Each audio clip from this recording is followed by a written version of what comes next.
Lens in to the ലെൻസിൻ്റെ പുതിയൊരു എപ്പിസോഡിലേക്ക് ഏവർക്കും സ്വാഗതം. 1954 ഇറ്റാലിയൻ ചലച്ചിത്ര സംവിധായകനായ ഫെദറിക്കോ ഫെലാനി ഒരുക്കിയ മനോഹരമായ ചലച്ചിത്ര കാവ്യമാണ് ലാ സ്ട്രാത്ത. ഒരേ സമയം റിയലിസ്റ്റിക്കും ബൈബിൾ കഥകൾ പോലെ അലഗോറിക്കലുമാണ് ഈ ചിത്രം. വിദേശ ഭാഷയിൽ ആദ്യമായി ഓസ്കർ നേടിയ ഈ ചലച്ചിത്രം അനേകം വ്യക്തികളെ സ്വാധീനിച്ചിട്ടുണ്ട്. ഫ്രാൻസിസ് പാപ്പയുടെ ആത്മകഥയായ ഹോപ്പിൽ തൻ്റെ യൗവനകാലത്ത് തന്നെ സ്വാധീനിച്ചിട്ടുള്ള ചലച്ചിത്രങ്ങളിൽ എടുത്തു പറഞ്ഞിരിക്കുന്ന ചലച്ചിത്രം ലാ സ്ട്രാത്തയാണ്. ഒരു കടൽക്കരയിൽ നിന്നുമാണ് കഥ ആരംഭിക്കുന്നത്. ജെൽസാമീന എന്ന കുട്ടിത്തം വിട്ടുമാറാത്ത യുവതിയെ അവളുടെ അമ്മ സംഭാനോ എന്ന തെരുവ് സർക്കസുകാരന് വിൽക്കുന്നിടത്ത് കഥ തുടങ്ങുന്നു. തൻ്റെ മോട്ടോർ സൈക്കിളിൽ ഓരോ തെരുവിലും അഭ്യാസ പ്രകടനം നടത്തി യാത്ര ചെയ്യുന്ന പരുക്കനായ അത്ര മനുഷ്യത്വമില്ലാത്ത ഒരാളാണ് സംഭാനോ. തൻ്റെ അഭ്യാസ പ്രകടനത്തിന് ആളുകളെ കൂട്ടുന്നതിനായി ഡ്രം വായിക്കുവാനാണ് ജെൽസാമിനോയെ സംഭാനോ ഉപയോഗിക്കുന്നത്. ജെൽസാമിനോയെ ഡ്രം വായന പഠിപ്പിക്കുന്നു. അവൾക്ക് ട്രംപറ്റ് വായിക്കാൻ ആഗ്രഹമുണ്ട്, എന്നാൽ അതിന് അനുവദിക്കുന്നില്ല. ഓരോ തെരുവിലും അഭ്യാസ പ്രകടനം നടത്തി ആളുകളെ ചിരിപ്പിച്ച് ആനന്ദിപ്പിച്ച് അതിലൂടെ പണമുണ്ടാക്കി രണ്ടുപേരും യാത്ര ചെയ്യുന്നു. സംഭാനോ ജെൽസാമിനോയെ ഒരു മനുഷ്യവ്യക്തിയായി പോലും പലപ്പോഴും പരിഗണിക്കുന്നില്ല, മറിച്ച് തൻ്റെ അഭ്യാസ പ്രകടനത്തിന് കാണികളെ കൂട്ടുവാനുള്ള ഒരു ഉപകരണം മാത്രമായിട്ടാണ് അവളെ കാണുന്നത്. എന്നാൽ ജെൽസാമിനോ ആദ്യം കൂടെ പോകുവാൻ വിസമ്മതിക്കുന്നുവെങ്കിലും അവൾ തൻ്റെ ജോലിയിൽ നിർവൃതി കണ്ടെത്തുന്നു. ഒപ്പം സംഭാനോയെ സ്നേഹിക്കുവാൻ വേണ്ടി പരിശ്രമിക്കുന്നു. കഥ മുന്നോട്ട് പോകുമ്പോൾ ഇരുവരും പലതരം അഭ്യാസ പ്രവർത്തനങ്ങൾ നടത്തുന്ന കുറേ പേര് ഒരുമിച്ച് ചേർന്ന് നടത്തുന്ന ഒരു സർക്കസ് കൂടാരത്തിൽ എത്തിച്ചേരുന്നു. അവിടെ വെച്ച് ഇൽമാത്തോ എന്ന് വിളിക്കപ്പെടുന്ന മറ്റൊരു അഭ്യാസിയെയും കണ്ടുമുട്ടുന്നു. ഇദ്ദേഹം തൻ്റെ അഭ്യാസ പ്രകടനങ്ങൾ കൊണ്ട് സ്വഭാവ സവിശേഷതകൾ കൊണ്ടും ആളുകളെ സന്തോഷിപ്പിക്കുന്നുണ്ട്. ഇയാൾ സംഭാനോയെ കളിയാക്കുന്നുണ്ട്, എന്നാൽ ജെൽസാമിനോയെ കരുണയോടെ കാണുന്നു. സംഭാനോയ്ക്ക് ജെൽസാമിനോ ഇൽമാത്തോയുടെ കൂടെ ഇടപെടുന്നത് ഇഷ്ടപ്പെടുന്നില്ല. സംഭാനോയും ഇൽമാത്തോയും തമ്മിൽ വഴക്കാകുന്നു. പോലീസ് വന്ന് സംഭാനോയെ അറസ്റ്റ് ചെയ്യുന്നു. സർക്കസ് കമ്പനിക്കാർ സംഭാനോയെയും ഇൽമാത്തോയെയും തങ്ങളുടെ സംഘത്തിൽ നിന്ന് പുറത്താക്കുന്നു. അവർ അവിടെ നിന്ന് പോകുവാൻ ഒരുങ്ങുമ്പോൾ തങ്ങളുടെ കൂടെ വരുവാൻ ജെൽസാമിനോയെ അവർ ക്ഷണിക്കുന്നു.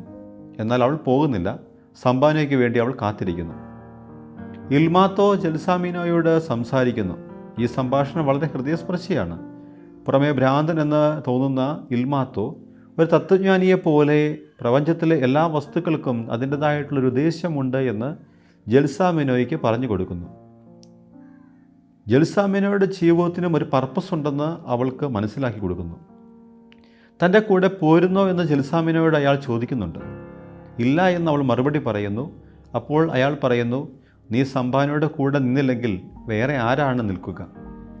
തുടർന്ന് സംഭാനോ ഉള്ള പോലീസ് സ്റ്റേഷൻ്റെ മുമ്പിൽ ജെൽസാമിനോയെ എത്തിച്ചിട്ട് അയാൾ യാത്ര തിരിക്കുന്നു. സംഭാനോ ജയിൽ മോചിതനാകുമ്പോൾ ജെൽസാമിനോയുടെ കൂടെ അവിടെ നിന്ന് യാത്രയാകുന്നു. വഴിയിൽ വെച്ച് ഇൽമാത്തോയെ കാണുകയും അവർ പരസ്പരം കയ്യേറ്റം നടത്തുകയും ഇൽമാത്തോയെ സംഭാനോ വധിക്കുകയും ചെയ്യുന്നു.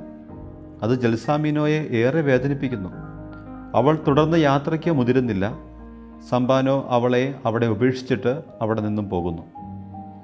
വർഷങ്ങൾക്ക് ശേഷം സംഭാനോ മറ്റൊരു സംഘത്തിൻ്റെ കൂടെ അഭ്യാസ പ്രകടനം നടത്തി വരുന്നു. അയാൾ വഴിയിലൂടെ നടക്കുമ്പോൾ ജെൽസാമിനോ ആലപിച്ചിരുന്ന ഒരു സംഗീത ശകലം കേൾക്കുന്നു.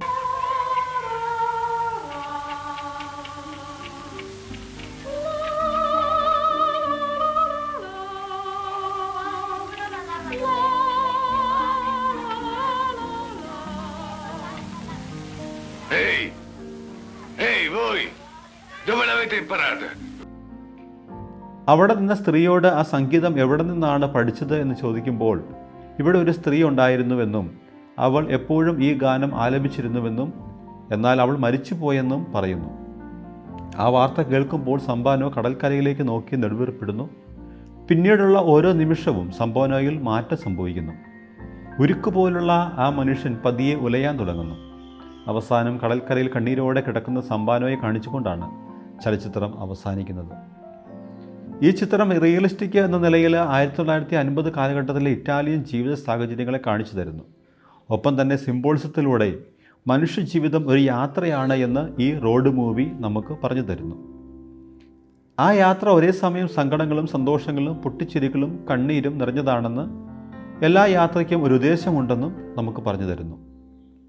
ഒരു കടൽക്കരയിൽ കണ്ണീരോടെ ആരംഭിക്കുന്ന ചിത്രം മറ്റൊരു കടൽക്കരയിൽ കണ്ണീരോടെ അവസാനിക്കുന്നു. ഏതൊരു മനുഷ്യജീവിതവും ആരംഭിക്കുന്നതും അവസാനിക്കുന്നതും അങ്ങനെ തന്നെയാണ്. ഈ ഭൂമിയിൽ ഒരു കുഞ്ഞ് കണ്ണീരോടെ ജനിച്ചു വീഴുന്നു.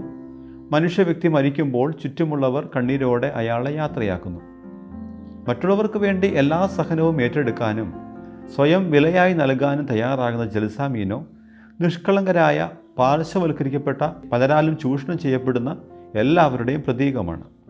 തങ്ങളുടെ ജീവിതത്തിലേക്ക് കടന്നു വരുന്ന ഈ വേദനകളുടെ അർത്ഥം പോലും പലപ്പോഴും അവർക്ക് മനസ്സിലാകാറില്ല. എന്നാൽ ആ സഹനം ലോകത്തെ മുഴുവൻ പരിവർത്തനപ്പെടുത്തുന്ന ഒന്നായി തീർക്കാൻ സാധിക്കുന്നു. ഇൽമാത്തോ പുറമേ ഒരു ഭ്രാന്തനായി തോന്നുന്നെങ്കിലും ഒരു ജ്ഞാനിയായ മനുഷ്യനാണ്. ഒരു കുഞ്ഞു വാക്കുകൊണ്ട്, ഒരു കുഞ്ഞു പ്രവൃത്തി കൊണ്ട് മറ്റുള്ളവരെ ആനന്ദിപ്പിക്കുകയും അവരുടെ ജീവിതത്തിൻ്റെ അർത്ഥം കാണിച്ചു കൊടുക്കുകയും ചെയ്യുന്ന ജ്ഞാനികളുടെ പ്രതീകം. സംഭാനോ സ്വാർത്ഥമതികളായ എല്ലാ മനുഷ്യരുടെയും പ്രതീകമാണ്. തങ്ങളുടെ സന്തോഷത്തിനു വേണ്ടി മറ്റുള്ളവരെ ഒരു ധൈര്യമില്ലാതെ ഉപയോഗിക്കുന്ന മനുഷ്യരുടെ പ്രതീകം. ഏതൊരു കഴിഞ്ഞ ഹൃദയനെയും സ്നേഹം കൊണ്ട് മാറ്റിയെടുക്കാമെന്ന് ഈ ചിത്രം പറഞ്ഞു തരുന്നു. ഈ ചാനൽ നിങ്ങൾക്ക് ഉപകാരപ്രദമായി തോന്നിയാൽ ലൈക്ക് ചെയ്തും സബ്സ്ക്രൈബ് ചെയ്തും പ്രോത്സാഹിപ്പിക്കുക. മറ്റൊരു വീഡിയോയുമായി കണ്ടുമുട്ടുന്നതുവരെ take care and bye by.